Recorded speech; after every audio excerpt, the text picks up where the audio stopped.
بسم اللہ الرحمن الرحیم ڈیئر اسٹوڈنٹس السلام علیکم. آج ہم MCM 101 introduction to mass communication کا شو لیسن نمبر 3 کا آغاز کریں گے. تو لیسن نمبر 3 کا نام ہے 7 centuries of mass communication from printing to computer. مطلب کہ 7ویں صدی جو تھی وہ ماس کمیونیکیشن کی تھی، لیکن پرنٹنگ سے ہم کس طرح سے کمپیوٹر تک، آج کی جو جنریشن ہے کمپیوٹر، اس تک ہم کس طرح سے پہنچے. تو نمبر 1 پیراگراف میں جو بتایا گیا وہ کچھ اس طرح سے آپ کو بتایا گیا کہ پرنٹنگ کا جو انوینشن ہے، لگتا ہے کہ بہت عرصے سے نا انتظار ہو رہا تھا کہ کمیونیکیشنز کو نا ماس تک پہنچانے، مطلب کہ ماس تک پہنچایا جا سکے، بڑے پیمانے پر پہنچایا جا سکے کمیونیکیشنز کو. پرنٹنگ پروسیس نا کمیونیکیشنز کے فیلڈ میں نا نیو طریقے اور ٹولز کے لیے نا دروازے کھول دیے تھے، جو سوسائٹیز، کلچرز، ہیبٹس، ڈسپیوٹس اور آرگنائزیشنز پر نا اثر انداز ہوئے اور لوگوں کو نا قریبی کنیکشنز کے ساتھ جینے میں مدد دی تھی. نمبر 2 پیراگراف میں بتایا کہ یہ پرنٹنگ پروسیس سے پہلی دفعہ نا آتھرس کے لیے نا فائدہ مند ثابت ہوئی، کیونکہ نا اس کی مدد سے نا وہ اپنے کام کو نا بہت زیادہ ریڈرز تک پہنچانے میں نا کامیاب ہوئے تھے. جیسے جیسے بکس کا سرکولیشنز بڑھا، جو کہ سائنٹیفک ڈسکوریز اور نیو آئیڈیاز پر مشتمل تھی، لوگوں کی انٹرسٹنگ کے مد نظر رکھتے ہیں نا انٹرسٹ کو مد نظر رکھتے ہیں لوگوں کے ریگولر پبلیکیشنز کا کنسیپٹ ہے وہ انٹروڈیوس کیا گیا تھا. اس طرح سے نا لوگ بکس کو نا خریدنے اور پڑھنے میں نا کافی انٹرسٹڈ ہو گئے تھے، اور ریگولر بیسس پر نا پبلیکیشنز کا پھر آغاز ہونا شروع ہو گیا تھا. نیوز پیپرز اور میگزینز کے جو پہلے پیراگراف ہے اس میں کچھ اس طرح سے بتایا گیا ہے کہ لگ بھگ 2 سال لگ گئے تھے جب ریگولر پبلیکیشنز کا کنسیپٹ نیوز پیپر کی شکل میں آیا. اس بات پر مختلف رائے ہے کہ پہلا نیوز پیپر کس نے پبلش کیا اور کتنی دیر تک وہ نیوز پیپر چلتا رہا. لیکن world association of news paper کے مطابق پہلا انگلش جو لینگویج کا نیوز پیپر جو تھا وہ کیرنٹ جو دا کیرنٹ 1621 میں نا لندن میں پبلش ہوا تھا، اور پیپر پوائنٹ امپورٹنٹ ہے. اس کے بعد دوسرے پیراگراف میں بتایا گیا ہے کہ دا ڈیلی کیرنٹ جو پہلا انگلش ڈیلی نیوز پیپر تھا، سیموئل بکلے نے نا 11 مارچ 1702 میں نا فاؤنڈ کیا تھا، اور 1630 میں فرانس کا پہلا نیوز پیپر دا گزرٹی لانچ ہوا، اور 1690 میں پبلک اکرنس بوسٹن میں نا امریکہ کا پہلا نیوز پیپر تھا، اور 1803 میں برٹش پینل کالونی کا 15 سال بعد جو ہے نا وہ آسٹریلیا میں ملٹری گورنمنٹ نے نا Sydney Gazette and the New South Wales Advertiser Australia کا پہلا نیوز پیپر پبلش کیا. اور یہ پیپر پوائنٹ ویو سے سارے جو ہیں یہ سن جو بتائیں گے 1803 1690 ایکسیٹرا ایکسیٹرا، تو یہ پیپر پوائنٹ ویو سے امپورٹنٹ رہا ہے. اور آپ سے پوچھا جا سکتا ہے کہ 1803 کا جو نیوز پیپر تھا اس کا پبلش ہوا تھا اس کا نام کیا ہے. 1990 میں جو ہوا تھا 1690 سوری، تو اس میں اس کا نیوز پیپر کا نام کیا ہے، پہلا جو نیوز پیپر پبلش ہوا اس کا نام کیا. تو یہ پیپر پوائنٹ ویو سے سارا امپورٹنٹ ہے. اس کے بعد ہے 1884 میں اوٹو مرگن تھیلر نے نا لینوٹائپ مشین سے انوینٹ کی تھی، جو کہ نیوز پیپر پبلش میں نا ہاٹ لیڈ پروسیس کے ایرا کو انٹروڈیوس کرتی تھی. یہ سسٹم 1980 تک انڈسٹری میں نا استعمال ہوتا رہا جب کمپیوٹرائز پیجینیشن سے پرومیننٹ ہوئی. یہ پرنٹنگ پروسیس دنیا بھر میں نا نیوز پیپر اور میگزینز کے ریگولر پبلیکیشنز میں نا عام طور پر استعمال ہوتی رہی ہے، اور تقریباً 1 سے سال تک یہ چلتی رہی تھی. تو یہ آٹو مرگن ٹیلر کی جو ہے مشین جو لینو ٹائپ تھی، یہ پیپر پوائنٹ ویو سے امپورٹنٹ ہے. اس کے بعد ہے 1962 میں نا ایل اے ٹائم جو ہے نا لینو ٹائپ ہاٹ مینٹل جو ہے نا ٹائپسٹر کا نا استعمال کیا تھا پرفورٹی ٹائپ کے ساتھ. یہ پروسیس میں نا ان ڈکشنری اور ہائپنشنس اور جسٹیفیکیشنس کو نا آٹومیٹک کرنا شامل تھا، اس میں جو مینول آپریشنس کا بہت زیادہ وقت بچاتی تھی. ایڈوانس میکینکس اور الیکٹریسٹی کے ساتھ نا پبلیکیشن سے انڈسٹری میں نا مزید ایکسپیریمنٹ ہوئے تھے. اب جسٹیفیکیشنس کس طرح کرتے ہیں ایم ایس ورڈ میں، جیسے بات ہے کہ کنٹرول جے دبایا جائے تو اس طرح سے جسٹیفیکیشنس ہوتی تھی. یہ جو لینو ٹائپ جو مشین استعمال ہو رہی تھی میٹل ٹائپ سیٹر کے ساتھ، تو یہ جسٹیفائی کرتی تھی. پیپر پوائنٹ ویو سے امپورٹنٹ آپ سے پوچھا جا سکتا ہے. اس کے بعد پھر آپ کو مزید جو ہے 1980 میں بتایا گیا کہ 1980 سے نا بہت سے نیوز پیپر نا 3 کلر فوٹوگرافی اور گرافکس کے ساتھ نا پرنٹ ہو رہے تھے. یہ ہائی لائٹ کرتے ہیں کہ نیوز پیپر کے لے آؤٹ بھی نا بہت امپورٹنٹ ہے، تاکہ نا ریڈرز کے لیے نا بہت زیادہ انٹرسٹنگ اور اٹینشن گرابنگ ہو. اس کے بعد ہے سرکولیشنس اینڈ ریڈرشپ. اس میں کچھ اس طرح سے بتایا گیا ہے پہلے پیراگراف میں. اوور آل جو سارا کچھ بتایا ہے وہ اس طرح سے بتایا کہ 1955 کے یونائٹڈ نیشنز کا ڈیٹا کے مطابق نا جاپان وہ ملک ہے جہاں پر نا سب سے زیادہ نیوز پیپر ریڈ ہوتے ہیں, مطلب کہ پڑھے جاتے ہیں. تو پیپر پوائنٹ آف ویو سے امپورٹنٹ ہے. جاپان میں نا 3 ڈیلی نیوز پیپر جو 4 ملین سے زائد سرکولیشن رکھتے ہیں, اور جرمنی کا بائلڈ بھی اس کیٹیگری میں ہے جس کا سرکولیشن 4.5 ملین ہے. اور یہ آپ سے پوچھی جا سکتی ہے ریشو کہ کتنے ریشو کے مطابق جو ہے نیوز پیپر پڑھے جاتے ہیں آسٹریلیا, جرمنی میں اور جاپان میں. تو یہ ریشو آپ یاد رکھنا.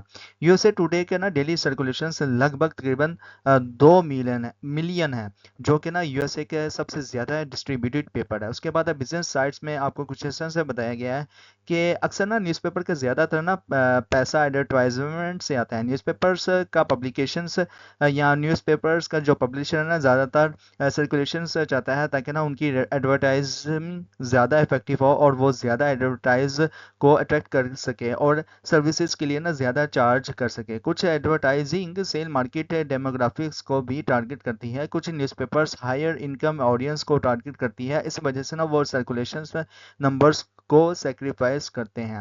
اس کے علاوہ اس میں کچھ اس طرح سے بتایا گیا کہ کچھ نیوز پیپر اپنا کنٹینٹ انٹرنیٹ پر بھی فری اور یا فری کے ساتھ نہ پرووائڈ کرتے ہیں.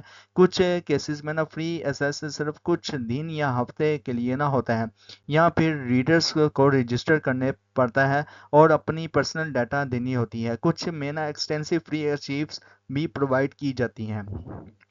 اس کے بعد ہے radical changes in mass communication, مطلب کہ ریڈیو نے کس طرح سے ماس کمیونیکیشنز میں چینجز کی تھی. تو جب دنیا پرنٹ میڈیم کے تھرو ماس کمیونیکیشنز کا فائدہ اٹھا رہی تھی, مطلب کہ پرنٹنگ کے تھرو ماس کمیونیکیشن کا جو ہے فائدہ اٹھا رہی تھی, لیکن کیا ہوا کہ اتنا سائنٹسٹ نے نا ایک اور جو ہے نا وہ کوشش کی تھی آواز کے ذریعے نا وہ ماس مطلب کہ ماس کمیونیکیشن کو پرووائڈ کر سکیں پوری دنیا میں. تو 19ویں سینچری کے بیچ میں نا یہ سوچ تھوڑی مشکل تھی, لیکن کیا ہے کہ سینچری کے اینڈ تک یہ سوچ شکل اختیار کر چکی تھی 19ویں سینچری کے اینڈ میں. تو 20ویں سینچری کے آغاز پر ہی نا اٹیلین بورن گوگلیل مو مارکونی نے نا دنیا کو ریڈیو کا تعارف دیا تھا. یہ وہ ڈیوائس تھی جو دور دور تک نا آواز کو پہنچا رہی تھی.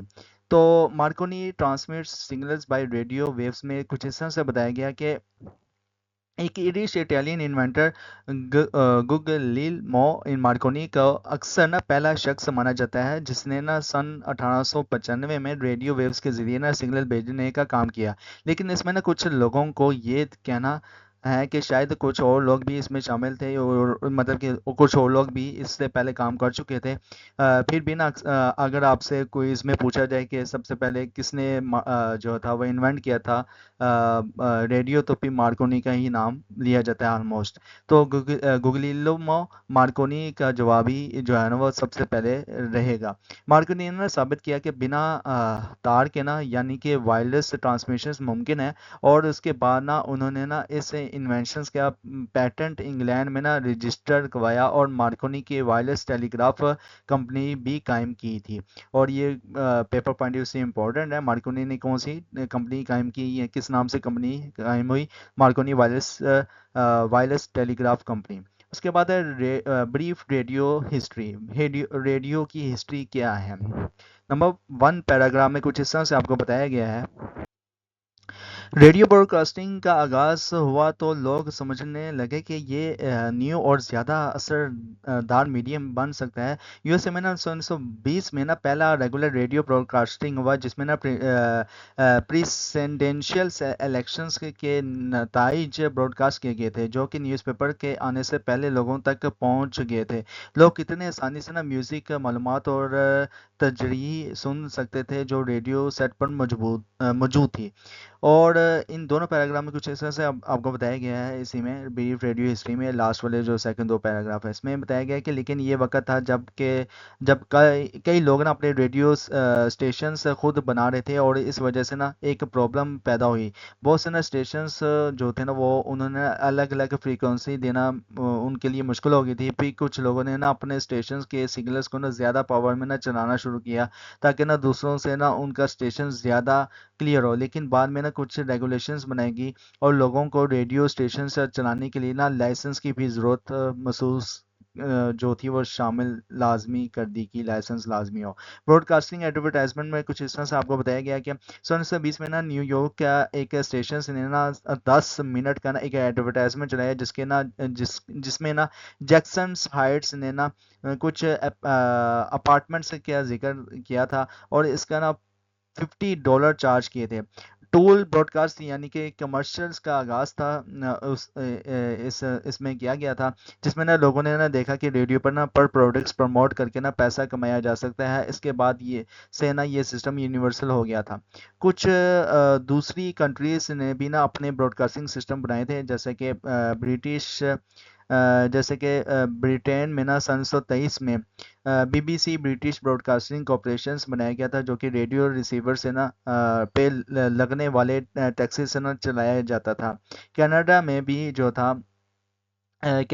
بھی جو سی بی سی نا کینیڈین براڈ کاسٹنگ سسٹم بنایا گیا تھا جو بی بی سی کے ورژن ہی تھا. بی بی سی اور سی بی سی نے نا پروگرامنگ کو گورنمنٹ کا انٹرفیرنس سے نا محفوظ رکھنے کی کوشش کی تھی لیکن زیادہ تر ملکوں میں نا ریڈیو کو سیاسی مقصد کے لیے نا بھی استعمال کیا جانے لگا تھا.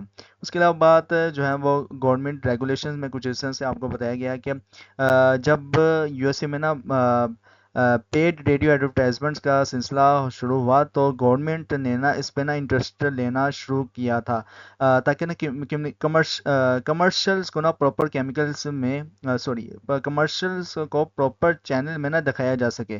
سن 1927 میں ریڈیو ایکٹ پاس کیا گیا تھا جس سے نا فیڈرل ریڈیو کمرشل جو ہے نا بنائی گئی تھی. ایف آر سی جو ہے نا وہ پیپر پوائنٹ آف ویو سے امپورٹنٹ ہے, آپ سے پوچھا جا سکتا ہے. اور 1927 میں کیا ہوا تھا, ایک ریڈیو ایکٹ پاس ہوا تھا سب سے پہلے, یہ بھی پیپر پوائنٹ آف ویو سے امپورٹنٹ ہے. تو ایف آر آئی سی بنائی گئی تھی جو لائسنس اور فریکوینسی اسائن کرنے میں نا مددگار ہوئی تھی. یہ ایف آر آئی سی اور 1934 میں یہ ایف آر سی جو ہے وہ فیڈرل کمیونیکیشنز کمیشنز میں نا بدل گئی تھی ایف سی سی میں, اور ٹی وی, ٹیلی فونس اور ٹیلی گراف پر بھی کنٹرول اس نے حاصل کر لیا تھا. اس کے بعد ہے television medicals in modern mass communication. اس میں کچھ اس طرح سے بتایا گیا ہے کہ ریڈیو کے بعد نا سائنٹسٹ نے نا ٹی وی کا ایجاد کیا تھا جس نے نا صرف آواز بلکہ تصویر بھی دکھائی جا سکتی تھی جو بالکل زندگی کی طرح سمجھی جا سکتی ہیں, یا ورچوئل سمجھ لیں اس کو, ورچوئل ریالٹی اس نے ٹی وی نے دکھانا شروع کر دی تھی. تو 1927 میں نا ٹی وی کا انوینشن ہوا اور یہ بھی پیپر پوائنٹ ویو سے امپورٹنٹ ہے. 1927 میں ٹی وی کا انوینشن ہوا اور اگلے 10 سالوں میں نا یہ ایک ریگولر شیپ میں نا آ گیا اور مصنوعی اطلاعات مطلب کہ مصنوعی ذہانت کی طرح, یہ مصنوعی ایک چیز کی طرح نہ لگنے لگ گیا تھا. یہ ٹی وی بھی ایک زور کا ایک بہت پور اثر ثابت ہو رہا تھا 10 سالوں کے اندر ہی. سیکنڈ ورلڈ وار کی وجہ سے نا ٹی وی کی جو ترقی میں نا کچھ وقت کے لیے نا رکاوٹ آ گئی تھی, لیکن جنگ کے بعد نا ریپڈ ایڈوانسمنٹس ہوئی اور کئی ملکوں میں نا ٹی وی اسٹیشنز بنائے گئے تھے. 1960 کے جو عرصے میں نا کلر ٹی وی جو سیٹس تھے وہ ریموٹ کنٹرول کے بھی آغاز ہوا تھا, اور یہ پیپر پوائنٹ آف ویو سے امپورٹنٹ ہے. اور پاکستان میں نا پہلا ٹی وی اسٹیشن لاہور میں نا نومبر 1964 میں لانچ ہوا تھا, اور یہ پیپر پوائنٹ آف ویو سے امپورٹنٹ ہے. اس کے بعد کمپیوٹر میں کچھ اس طرح سے آپ کو بتایا گیا کہ کمپیوٹر اور انٹرنیٹ نے نا ماس کمیونیکیشنز کا آغاز کیا تھا, کیونکہ ٹی وی کے ذریعے نا ماس کمیونیکیشن نے نا ابھی تک اپنا اثر قائم رکھا ہوا تھا. سائنس اور ٹیکنالوجی میں تیزی سے ترقی ہوئی تھی اور ٹی وی کے ذریعے اور ماس کمیونیکیشنز کے لیے, اور کمپیوٹر کی انوینشنز ہوئی تھی جو کہ 1960 میں لمیٹڈ اسکیل پر انٹروڈیوس ہوا تھا. لیکن 1990 میں نا انٹرنیٹ کے ذریعے نا ایک میجر ریسورس بن گیا تھا ہر کسی کے لیے کمیونیکیشنز اور ڈیٹا پروسیسنگ کے لیے کمپیوٹر. تو لیکچر کیسے لگے کمنٹس میں لازمی ہوتے ہیں. سائیکالوجسٹ کمیونٹی یوٹیوب چینل کو سبسکرائب کریں, ویڈیو کو لائک کریں, کلاس میٹ کے ساتھ شیئر کریں. انشاءاللہ ملتے ہیں نیکسٹ لیکچر میں. ٹل دین تھینک یو سو مچ. اللہ حافظ.